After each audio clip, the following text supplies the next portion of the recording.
ওয়াজিব নামাজ, যে নামাজের অন্য একটা নাম হইল সালাতুশ শুকুর, যে শুকরিয়াতান আমরা নামাজ পড়ার জন্য আসছি। এই জন্য একটা ফরজ হুকুম আদায় করছি, এটাই ছিল একটা ইবাদত।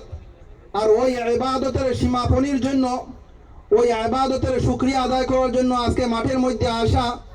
আর মাঠের মধ্যে আসার পরে আরেকটা ইবাদতের মাধ্যমে আজকে আমরা আল্লাহ তাআলার শুকরিয়া আদায় করব।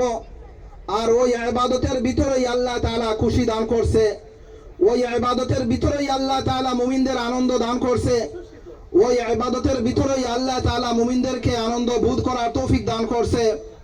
এর জন্য মুমিনের প্রতিটা ইবাদতই হইল ইসলামের প্রতিটা কাঠামোর ভিতরেই, যে প্রতিটা মুমিন তার এক একটা ইবাদতকে আদায় করবে আল্লাহ তাআলার হুকুমের ভিত্তিতে। আল্লাহ তাআলার হুকুমের মাধ্যমেই প্রতিটা মুমিন তার দুনিয়ার যত জিন্দেগির জরুরত আছে সমস্ত জরুরতকে পুরা করবে। আর ওই জরুরতও পুরা হইবে, তার সাথে সাথে ইবাদতও হইবে। এর জন্য আজকের দিনটা হইল খুশির দিন, আনন্দের দিন। ওই খুশির দিনটাই হইল আমাদের আনন্দ, আমাদের গর্ববোধ, যে আল্লাহ সুবহানাহু ওয়া তাআলা আমাদেরকে তৌফিক দান করছিল, যার কারণেই আমরা এক মাস রোজা রাখতে পারতেছি। বিগত মাসের মধ্যে, বিগত বছরের মধ্যে আমাদের সামনে অনেক ভাইরা ছিল, কিন্তু আজকে ওরা কবরের মধ্যে চলিয়া গেছে। কিন্তু আল্লাহ তাআলা আমাদেরকে তৌফিক দান করছিল, যার কারণে আমরা আসতে পারছিলাম। এর জন্য আল্লাহ তাআলার দরবারে শুকরিয়া আদায় করা।